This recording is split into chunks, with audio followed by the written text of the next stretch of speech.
Yishachad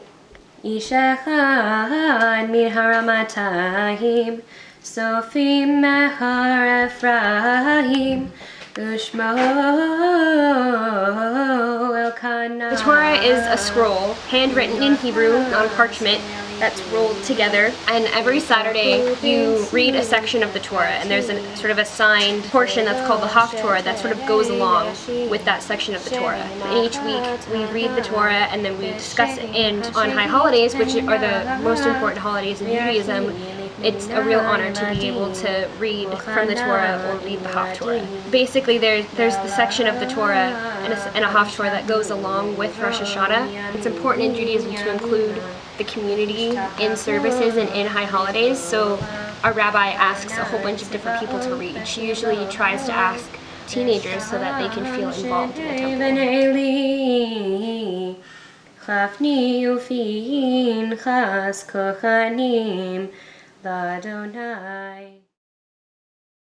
A rabbi in a temple is sort of the Jewish equivalent of a church and a priest or a pastor, anyone who sort of leads the service. The temple is the place that everyone goes. There's a sanctuary, which is where people have services. At the front, there's a bima, which is where the Torah is held.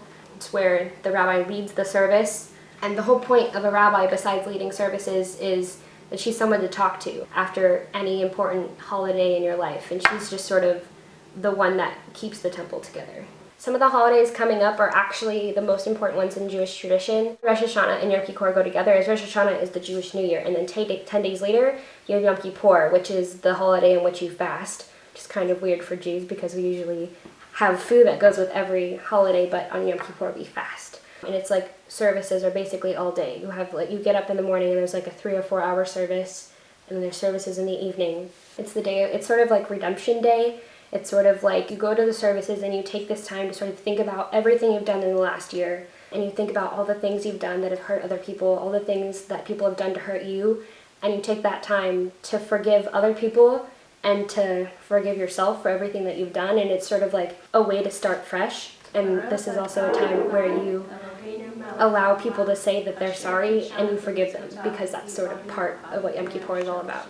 And for me, growing up, Rosh Hashanah was always on picture day, and I always had to go in and get my pictures done on a different day. And last year, school started on Rosh Hashanah, so I couldn't go to services. So it's really hard for people to understand, well, why are you gone all day? Like, why do you have to sit in services? For the people that say they're Jewish but only go once a year, they choose high holidays to go to services. This is the most important holiday of the year.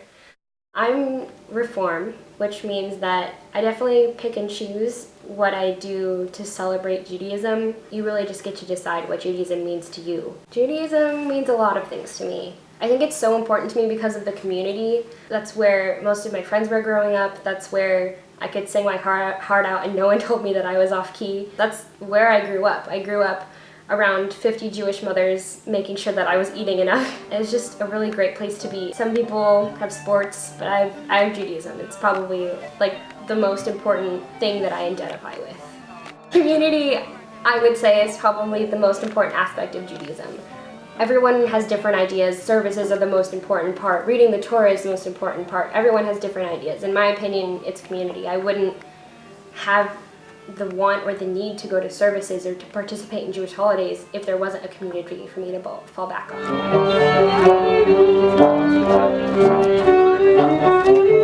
The Jews believe that Jesus existed. They believe that he was a person who lived during whatever time the Christians believe he lived.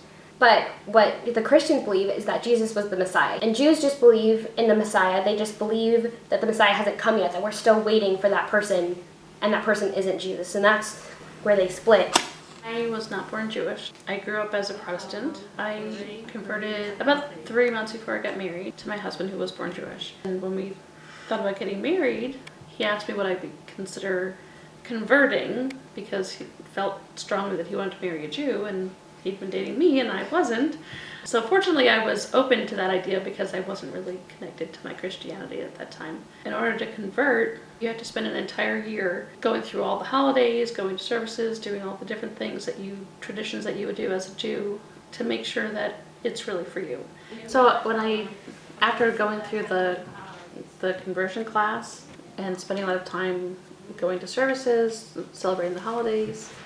I really enjoyed the different traditions that Judaism has and the community that's involved that I'm sure happens in other religions and other churches, but it just didn't ever happen for me when I was growing up.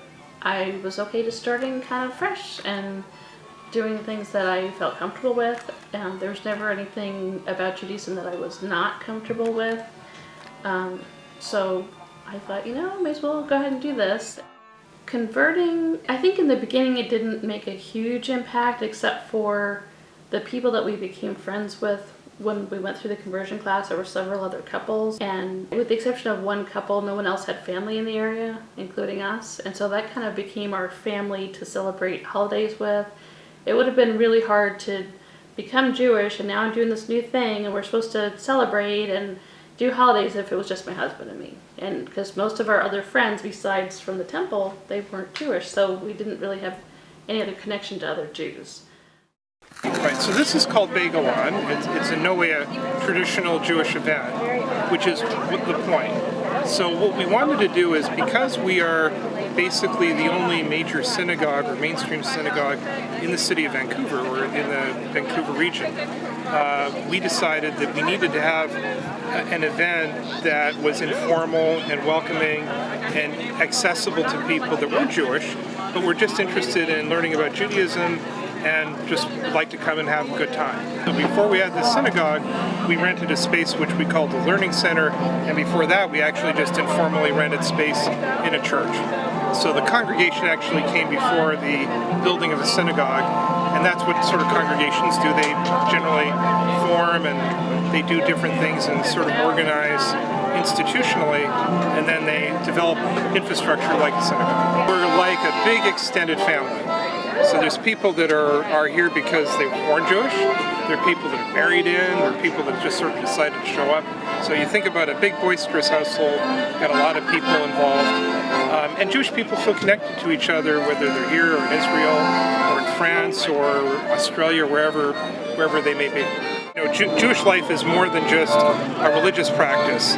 As we had a rabbi used to say, you can't practice Judaism on a desert island. It's hard to be Jewish in isolation. So to be Jewish, it's a whole experience. It's food, it's ritual, it's assembly, it's fun, it's all sorts of different things.